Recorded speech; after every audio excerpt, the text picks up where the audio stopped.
Welcome in, Occupy Democrats, here on a manic Monday, being made manic by, of course, the Mango Muppet in the White House, Donald Trump.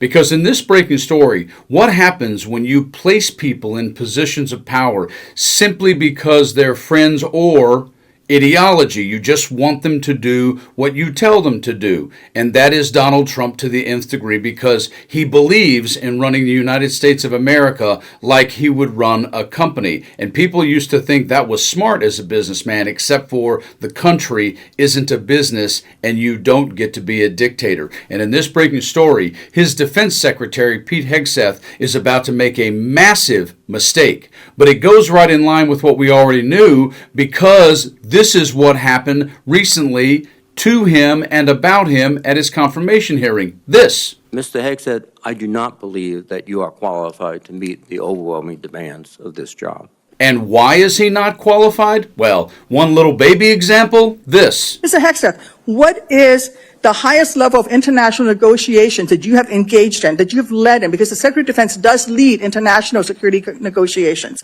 There are three main ones that the Secretary of Defense leads and signs. Can you name at least one of them?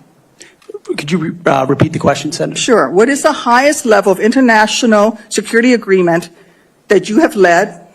And can you name some that the Secretary of Defense would lead? There are three main ones. Do you know? I have not been involved in international security arrangements because I have not been in government other than serving in the military. So my job has been to So no, the answer is no. Can you name one of the three main ones that the Secretary of Defense talking about defense signs? arrangements. I mean, NATO might be one that you're referring to.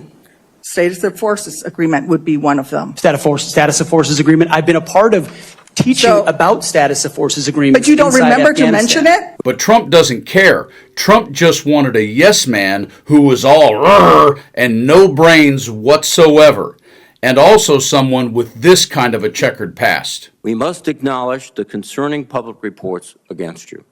A variety of sources, including your own writings, implicate you with disregarding the laws of war, financial mismanagement, racist and sexist remarks about men and women in uniform, alcohol abuse, sexual assault, sexual harassment, and other troubling issues. And Tammy Duckworth is 1,000% right when she said this. You're not qualified, Mr. Hegseth. Oh, by the way, she's a veteran. But in this breaking story, a massively experienced and incredibly respected general would like to remind us that whatever Hegseth is doing with this absurd meeting tomorrow, it is not only endangering the country, it's endangering our military personnel around the world, and it is nothing but a stupid show by a stupid person put in place by the president to get what he wants, full and total control of everything. Watch this story. So President Trump told NBC News yesterday that he will attend the meeting tomorrow called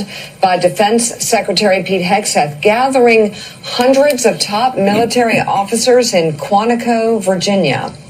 Trump described it as an event to boost group spirit. The Pentagon's top brass were not given details ahead of time, though officials say Hegseth wants to highlight military accomplishments and his vision for the Defense Department. He talks a lot about, Joe, a warrior ethos. Yeah, that's General. Well, that must be rich coming from Pete Hegseth to generals and admirals who have fought, risked their lives, served in uniform in war for decades now, some of them for decades, and they're going to get a lecture on warrior spirit. Tell me, again, you expressed your concerns on Friday. Mm-hmm. I'm curious, what are your thoughts about taking our top generals and admirals from their posts across the globe to come get a rah-rah speech?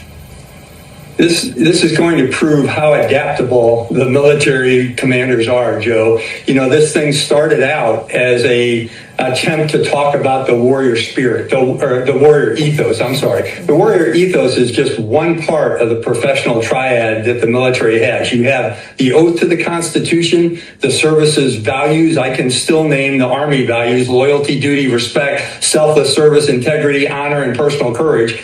All services have that. And then the warrior ethos is just a performative method of actualizing that. Well, it started out that way. And then it became, well, no, there was an announcement that someone in the Pentagon said this was all about getting the horses into the stable and whipping them into shape. That's insulting and condescending, talking to a bunch of individuals who have had 30 and 40 years worth of service, the last 20 years being in combat. But now it appears the president is going to show up and talk to them as well. And that's probably because this event has become such a lightning rod over its staggering costs, the security risk of bringing so many people into one place, and the disruption of ongoing operations. So the president will talk.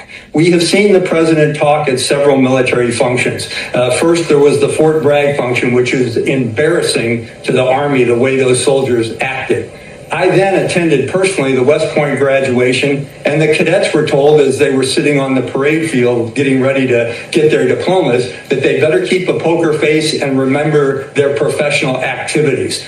What we're going to see today, after the UN speech that the president gave, tomorrow, after the UN speech, which was a little bit unplugged, I don't know what he's going to say to this audience, but they have to be adaptable again, put on a stoic face, have a poker face, not show any emotion, but I'm sure depending on what the president says, what Secretary Defense Hegseth said, it may cause certainly some emotional reaction from the crowd, but they've got to remain professional because that's what the military is. They are the force for the country, and there's an attempt to not only use them in these actions like we were talking about earlier, but also the potential whipping them into shape in this meeting that they're having in Quantico tomorrow. Insulting and condescending are two pretty good words from a guy who served this country for as long as General Hertling did.